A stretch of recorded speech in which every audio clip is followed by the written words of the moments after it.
been a hip hop baby. Always loved the music from the first moment I heard it. It's helped me shape my life. I don't know if that's crazy or not, but I learned how to do a lot of things through listening to hip hop music. The first songs that made impacts on me would have to be like Rock Camo was Fiend. So many records that I love. Big Daddy Kane, R.A.W., Terrorists, Hit It, Big Trucks. NWA when Eazy-E came out the television screen. Easy, come on, people say it, easy. My name is Jim Jones and I was born and raised in New York City. I always knew I wanted to be somebody big. I don't know if it was famous, but somebody big in my neighborhood.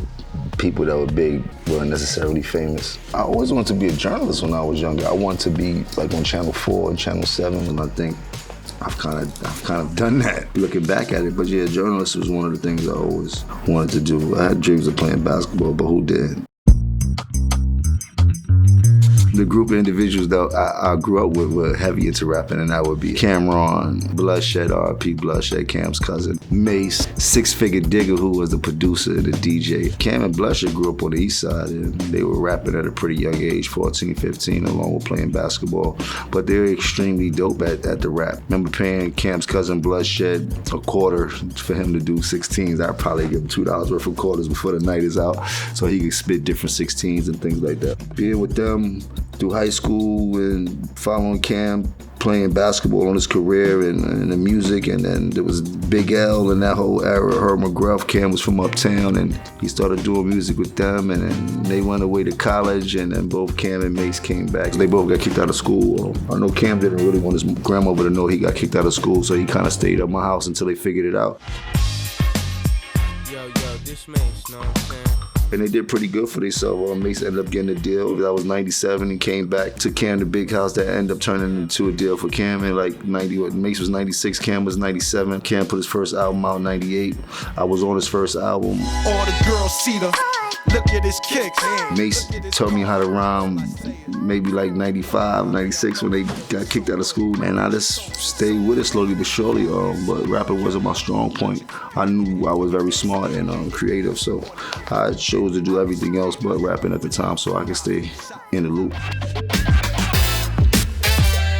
I did everything you could imagine in this industry, from security for Cam to management to Cam to being Cam's engineer in the studio to directing all the videos for Cam and the Diplomats to getting paid consulting money from Def Jam at the time too, because they respected my mind. I was the director of A&Rs for Warner Brothers, the top executive position, the Warner Music Group at the time. I've done a lot in this industry. I'm a jack of all trades. I'm the master of none, but I'm usually better than the master of one. Pretty much I could will myself into doing pretty much anything. And I feel like the industry is so simple. There's sky's the limit. And us being from Harlem, we had a whole different angle of how I wanted people to see us and what I wanted people to see from us. So the picture we painted was very deliberate of what you saw from the Diplomats. In the record business, you just gotta be very smart and know what you're doing. They say you get what you negotiated, not what you deserve. So hope you negotiate for more than you do deserve, because this game is tricky, baby.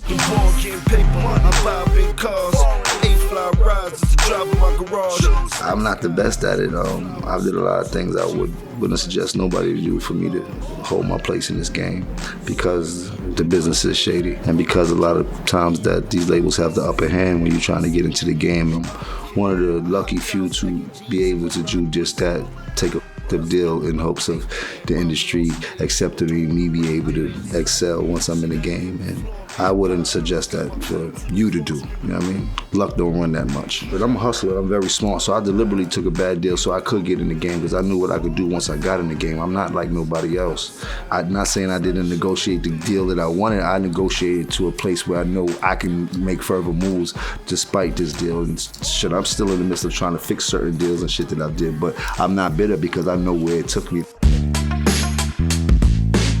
The way we impacted the game is worked in our favor in a lot of ways, from doing merch to everything that goes with the Diplomats. I was able to branch off and do my own thing, from the Bird Gang to the Vamp Life, and from Vampire Life being a clothing line, and turn that into a real label and acquiring artists and signing artists to it. And even to this day, the things that I'm doing with the distribution that we have of VL, and we distribute about 400 artists right now. I'm very big on helping my community. I don't do it the most conventional ways, but I've been giving back to my community for years and years. Christmas, Thanksgiving, Easter, and helping the newcomers. It's my duty to give back and look after the youngsters as far as the industry.